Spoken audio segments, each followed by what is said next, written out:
आज की कहानी की बात करें तो आज की कहानी गुजरात की है और इसी गुजरात में एक जगह लगती है अमरेली। बात कर रहा हूँ मैं 7 दिसंबर साल 2015 की। इसी अमरेली के अंदर एक जगह पड़ती है चीतल रोड और इसी चीतल रोड पर एक परिवार रहा करता है। इस परिवार में परिवार के मुखिया हैं और उनकी एक पत्नी है जो पेशे से नर्स है। उनका एक बेटा है जिसकी उम्र 19 साल के आसपास है, नाम सिद्धार्थ है, और इनकी एक बेटी है जिसका नाम निकिता है। इसकी उम्र तकरीबन 17 साल के आसपास है। सब कुछ ठीक चल रहा था इस परिवार में, किसी भी चीज़ की कोई कमी नहीं थी। परिवार हंसी खुशी अपनी ज़िंदगी बिता रहा था। लेकिन उसके बाद में एक दिन ऐसा आता है कि जो परिवार के मुखिया होते हैं और उनकी जो पत्नी होती है, ये किसी काम से या फिर किसी शादी समारोह के लिए अपने घर से निकल जाते हैं। और उस समय घर के अंदर अगर कोई बचता है तो इनकी एक बेटी जिसका नाम निकिता था, उम्र 17 साल, एक बेटा सिद्धार्थ जिसकी उम्र 19-20 साल के आसपास होगी। ये दोनों बहन भाई ही बस इस घर के अंदर बचते हैं। अब जो दिन था वो तो पूरा दिन इस तरीके से गुजर ही जाता है, लेकिन अचानक से शाम के वक्त ये जो वकील साहब थे, इनके घर का दरवाज़ा खुलता है। क्योंकि इस घर के जो मुखिया थे वो पेशे से वकील थे और माँ जो थी वो नर्स थी। घर का दरवाज़ा खुलता है। जो घर की बेटी निकिता थी, उम्र महज 17 साल के आसपास थी, चीखते हुई बदहवास तरीके से आती है और चीख कर कहने लगती है कि उसके भाई सिद्धार्थ का किसी ने कत्ल कर दिया है। अब जब ये बातें अपने घर के दरवाजे पर खड़े होकर चीख कर कह रही थी तो आस पड़ोस के लोग जो थे उनके कानों में जब ये आवाज़ पहुंचती है तो लोग भागते हुए दौड़ते हुए जो वकील साहब होते हैं उनके घर पहुंचते हैं। तो घर पहुंचने के बाद में जो मंज़र होता है वो मंज़र इस तरीके से दिखाई पड़ता है कि जो सिद्धार्थ है वो कुर्सी पर बंधा पड़ा हुआ है। उसके हाथ और पाँव बंधे हुए हैं, कुर्सी पर बंधा हुआ है। उसकी आंखों पर भी शायद पट्टी बांधी गई थी जो अब नीचे गिर चुकी थी। और हैरानी की बात यह थी कि इसकी गर्दन पर कई सारे ज़ख्म के निशान थे, यानी चाकुओं से उसकी गर्दन पर वार किए गए थे। ऐसा सिद्धार्थ की डेड बॉडी को देखने के बाद में मालूम चल रहा था। उसके बाद में घर पर जो लोग आए थे वो सोचते हैं कि क्यों ना सिद्धार्थ को एक बार हॉस्पिटल लेके जाना चाहिए, हो सकता है कि डॉक्टर इसका ट्रीटमेंट कर दें। अब चूँकि मौके पर ही देखकर ऐसा लग रहा था कि सिद्धार्थ की जो नब्ज़ है वो थम चुकी है, लेकिन फिर भी जो लोग होते हैं सिद्धार्थ को उठाकर हॉस्पिटल लेके जाते हैं। वकील साहब को इन्फॉर्म कर दिया जाता है, उनकी माँ जो नर्स होती हैं उनको इन्फॉर्म कर दिया जाता है।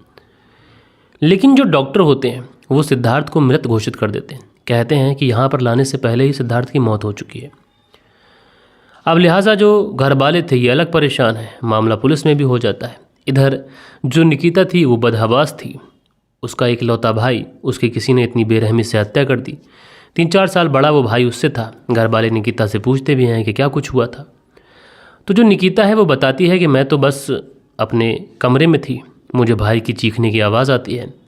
जब मुझे भाई की चीखने की आवाज़ आती है तो मैं भाई के कमरे की तरफ भागती हूँ तो देखती क्या हूँ कि वो चेयर से बंधे पड़े हैं और जो चेयर थी वो आगे की साइड में गिर गई थी। अब जो कि पुलिस भी आ चुकी थी तो पुलिस भी इस मामले में निकिता के बयान लिखवाती है, वकील साहब के बयान लिखवाती है। उसके बाद में जो माँ होती हैं, नर्स जो पेशे से होती हैं, उनके भी बयान लिखवाए जाते हैं।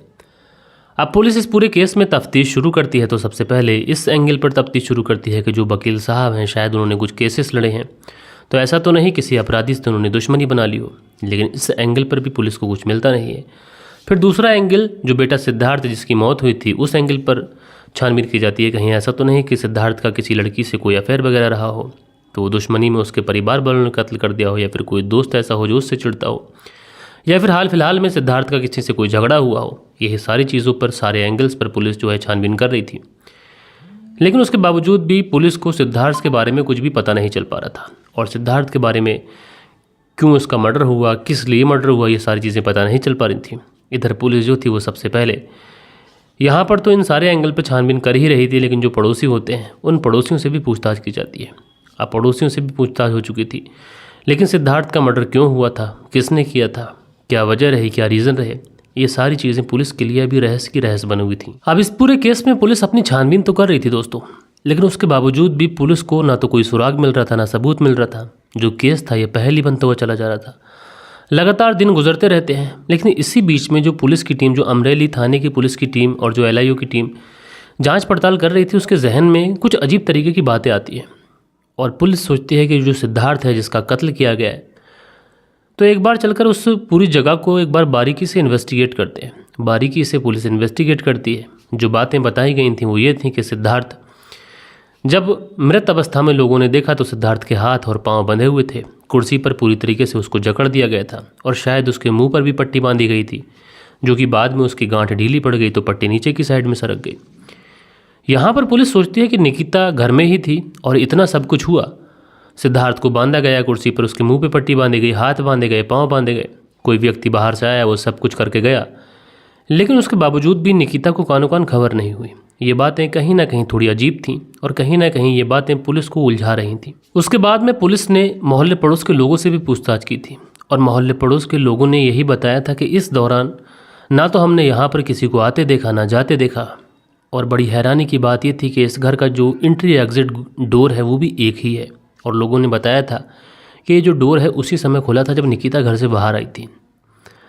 अब ये सारी चीज़ें कहीं ना कहीं पुलिस को उस तरफ ले जा रही थी जिस तरफ पुलिस जाना नहीं चाहती थी।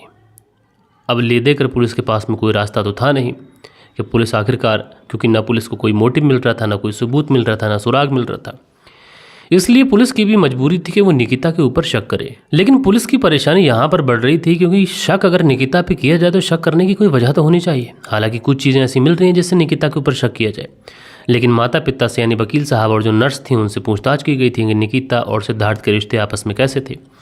तो सबने बताया कि जिस तरीके के भाई बहन के रिश्ते होते हैं, जो हम उम्र के भाई बहन होते हैं, उनमें जिस तरीके के रिश्ते होते हैं उसी तरीके के रिश्ते इन दोनों के बीच में थे, और किसी भी तरीके की कोई कलह इन दोनों के बीच में थी नहीं।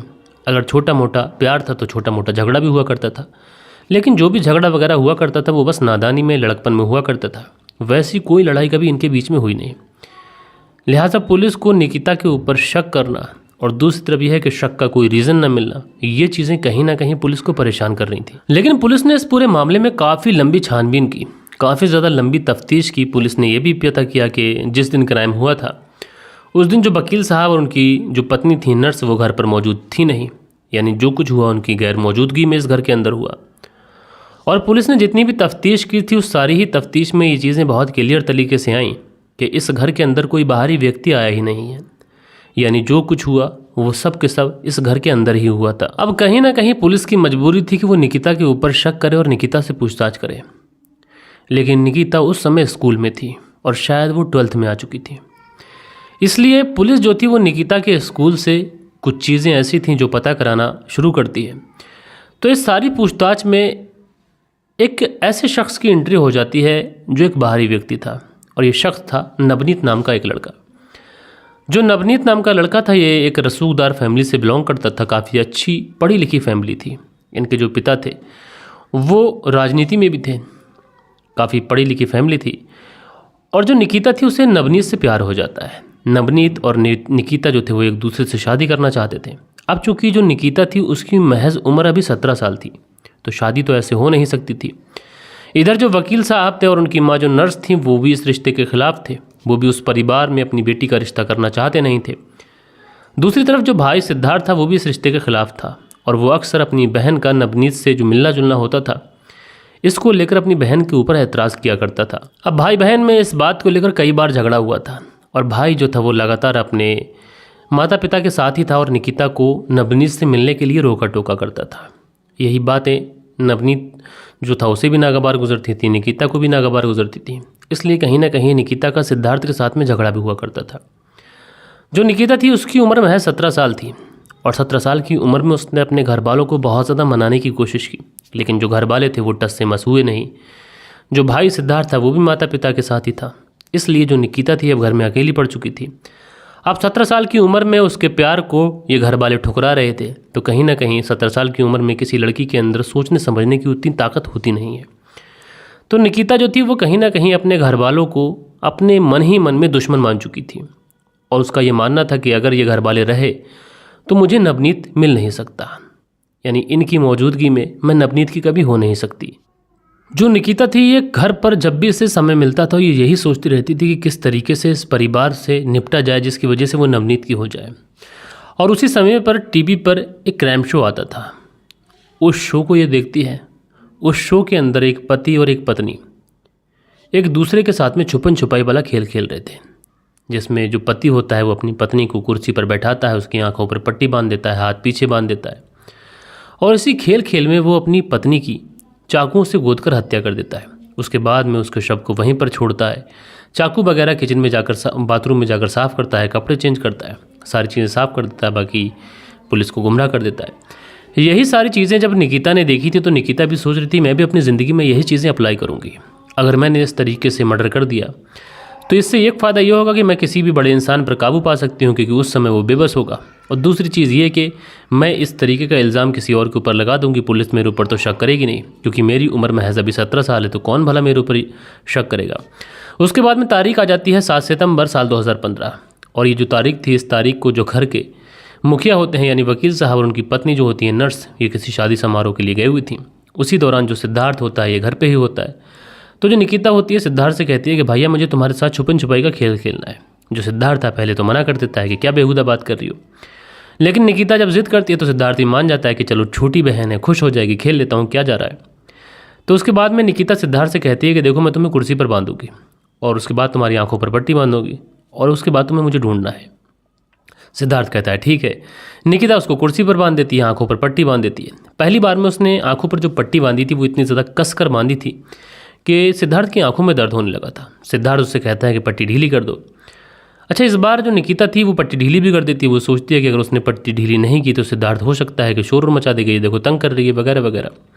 इसलिए निकिता सिद्धार्थ की पट्टी थोड़ी सी ढीली कर देती है। अब चूंकि चाकू जो था वो उसके पास ही था, उसके बाद में वो चाकू निकालती है, लहराते हुए अपने भाई सिद्धार्थ को दिखाती है, कहती है देखो इस चाकू से मैं तुम्हें मार दूंगी। अब सिद्धार्थ तो ये सोच रहा है कि सब कुछ मजाक में हो रहा है, भला बहन अपने भाई के साथ में ऐसा क्यों करेगी, ना कोई दुश्मनी ना कोई रंजिश। इसलिए सिद्धार्थ हंसता भी है, उसे चिढ़ाता भी है, लेकिन निकिता सीरियस थी। सिद्धार्थ कुछ समझ पाता, सिद्धार्थ तो यही समझ रहा था कि गेम हो रहा है। इसी बीच में निकिता सिद्धार्थ के सीने पर वो चाकू घोंप देती है। चाकू फिर निकालती है, फिर सीने पर मारती है। सिद्धार्थ चीखने लगता है और इसी चीख के दौरान एक चाकू वो उसके गले पर मारती है। उसके बाद सिद्धार्थ अपने आप को बचाने की भरपूर कोशिश करता है, चूँकि हाथ कुर्सी से बंधे हुए थे इसलिए कुर्सी वहीं पर गिर जाती है। उसके बाद में निकिता चेकआउट करती है कि ये जिंदा है, इसकी सांसें चल रही हैं या फिर नहीं चल रही हैं। जब वो देखती है कि ये मर चुका है, उसके बाद में वो बाथरूम के अंदर जाती है। जो चाकू उसने यूज़ किया था उस चाकू को बहुत अच्छे तरीके से साफ़ करती है। जो कपड़े, चूँकि इसने कत्ल किया था तो खून के कुछ छींटे इसके ऊपर भी आ गए थे, तो उन कपड़ों को बहुत अच्छे तरीके से निकालती है, नए कपड़े पहनती है और वो सारे कपड़े जो थे वो घर के अंदर एक जगह छुपा के रख देती है। उसके बाद में बाथरूम को क्लीन करती है। सारी चीज़ें प्लान के मुताबिक इसने की थी। उसके बाद बाहर जाकर चीखने लग जाती है। लेकिन यहाँ पर निकिता ने 2 गलती की थी। पहली गलती ये थी कि निकिता ने जो सामान यूज़ किया था वो सारा का सारा सामान फॉरेंसिक टीम ने बरामद कर लिया था, और दूसरी गलती ये थी कि इस घर के अंदर बाहरी कोई भी व्यक्ति ना आया है ना गया है। इस बात की पुख्ता जो सबूत थे पुलिस को मिल गए थे। अब दोस्तों, आप लोगों ने देखा एक 17 साल की लड़की अपने प्यार में इस कदर दीवानी हुई कि उसने अपने पहले भाई का कत्ल कर दिया, और उसके बाद इसका मानना था कि ये गेम वो अपने माँ और पिता के साथ भी खेलेगी, यानी पहले भाई को मार देगी, बाद में पिता और माँ को भी मार देगी, इसी तरीके से गेम खेलकर। लेकिन पूरे गुजरात के अंदर, अमरोली के अंदर जिस किसी ने भी इस केस को सुना वो बड़ा हैरान हुआ। उसने कहा कि 17 साल की एक लड़की महज अपने प्यार को पाने के लिए आखिरकार इतना बड़ा क्राइम कैसे कर सकती है। तो दोस्तों, ये थी कहानी आप लोगों को कैसी लगी कमेंट्स करके ज़रूर से ज़रूर बताइएगा। और दोस्तों, कल के दिन आप लोगों के जो कमेंट्स आए थे, वक्त होता है कि आप लोगों के कमेंट्स पढ़ ली जाए।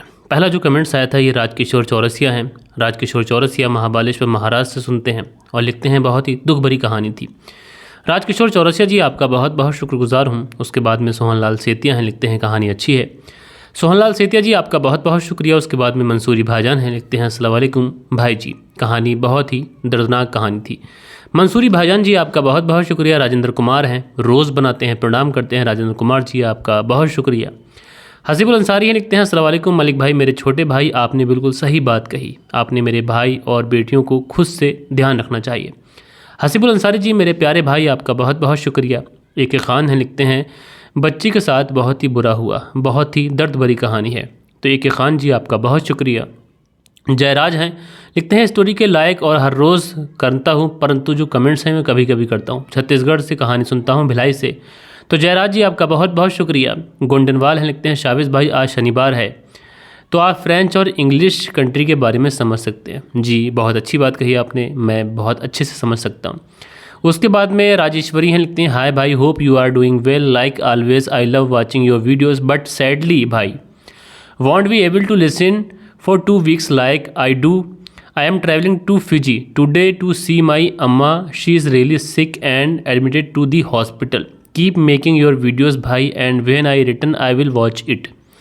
तो राजेश्वरी जी बहन, आपका इस तरीके से प्यार दिखाने के लिए बहुत बहुत शुक्रगुजार हूँ। और आपकी जो अम्मा हैं मैं दुआ करता हूँ, प्रे करता हूँ और अपने सभी व्यूवर्स से भी कहता हूँ कि आप प्रे करें इनकी अम्मा के लिए कि बहुत जल्द से जल्द वो ठीक हो जाए। सलमान बेग हैं, लिखते हैं कहानी सुनकर बहुत बुरा लगा भाई। अल्लाह उस बच्ची को सेहत आफियत और तंदुरुस्ती अता फरमाए और उस बच्ची के वालिदैन को हिम्मत अता फरमाए। आमीन। बहुत शुक्रिया कमेंट्स पढ़ने के लिए। तो सलमान बेग जी आपका बहुत बहुत शुक्रिया। दी वैरिस्टर लिखते हैं जो लोग बच्चों के साथ ऐसी दरिंदगी करते हैं वो इंसान नहीं राक्षस होते हैं। दी वैरिस्टर जी आपका बहुत बहुत शुक्रिया। हसीबुल अंसारी हैं, लिखते हैं बिल्कुल भाई हम आपकी बात से सहमत हैं, आप सिर्फ नाम ले लेना ओके और कोई बात नहीं। तो हसीबुल अंसारी जी आपका शुक्रगुजार हूँ इस तरीके से प्यार दिखाने के लिए। प्रमोद राजपूत हैं, लिखते हैं प्रमोद राजपूत HP सिरमौर से हूँ और मलिक भाई मैं आपकी कहानी सुनता हूँ। तो प्रमोद राजपूत जी आपका बहुत शुक्रिया। सुनील त्यागी हैं, लिखते हैं आज के इंसान को पता नहीं क्या हो गया है कि रिश्तों को शर्मसार कर रहा है। रेनू सुनील त्यागी शियाना बुलंदशहर से। तो आप दोनों पति पत्नी का बेहद शुक्रिया। उसके बाद में दी वरिष्ठ हैं, लिखते हैं बरेली से मुझे आलिया भट्ट याद आ गई, वो झुमका सॉन्ग। दुआ करिए कि आलिया भट्ट जैसी गर्लफ्रेंड मिल जाए मुझे। तो आलिया भट्ट जैसी क्या आपको उससे बेहतरीन बीवी मिलेगी। उसके बाद में जयप्रकाश सिंह हैं, लिखते हैं मानिक भाई नमस्कार, ये जो भाई ने किया है ये पता नहीं क्या लिखना चाहते हैं भाई। तो आपका बहुत बहुत शुक्रिया। सो दोस्तों कुछ प्यारे प्यारे कमेंट्स थे जो कल के दिन आप लोगों ने किए थे। आशा करता हूँ कि आज की जो कहानी है ये आप लोग को ज़रूर से ज़रूर पसंद आई होगी। और आज रात 10:30 बजे हम लोग लाइव आएंगे, तो आप लोग इंतज़ार करिएगा। 10:30 बजे आज का लाइव सेशन होगा, क्योंकि महीने का अंत हो चुका है। 2 फरवरी शायद, मैं अगर कंफर्म हूँ, हाँ जी 2 फरवरी आ चुकी है। तो जैसे कि मैंने आप लोगों से वादा किया हुआ है कि महीने के एंड में हम लोग लाइव आया करेंगे। तो आज रात 10:30 बजे आप लोग इंतज़ार करिएगा। 10:30 बजे हम लोग लाइव आएंगे। तो दोस्तों मिलते हैं कल के दिन किसी और क्राइम स्टोरी के साथ में, बल्कि लाइव में। जब तक के लिए अपना ख्याल रखिएगा, देश का ख्याल रखिएगा, परिवार के रिश्तों की अहमियत को समझिएगा। जय हिंद, जय भारत।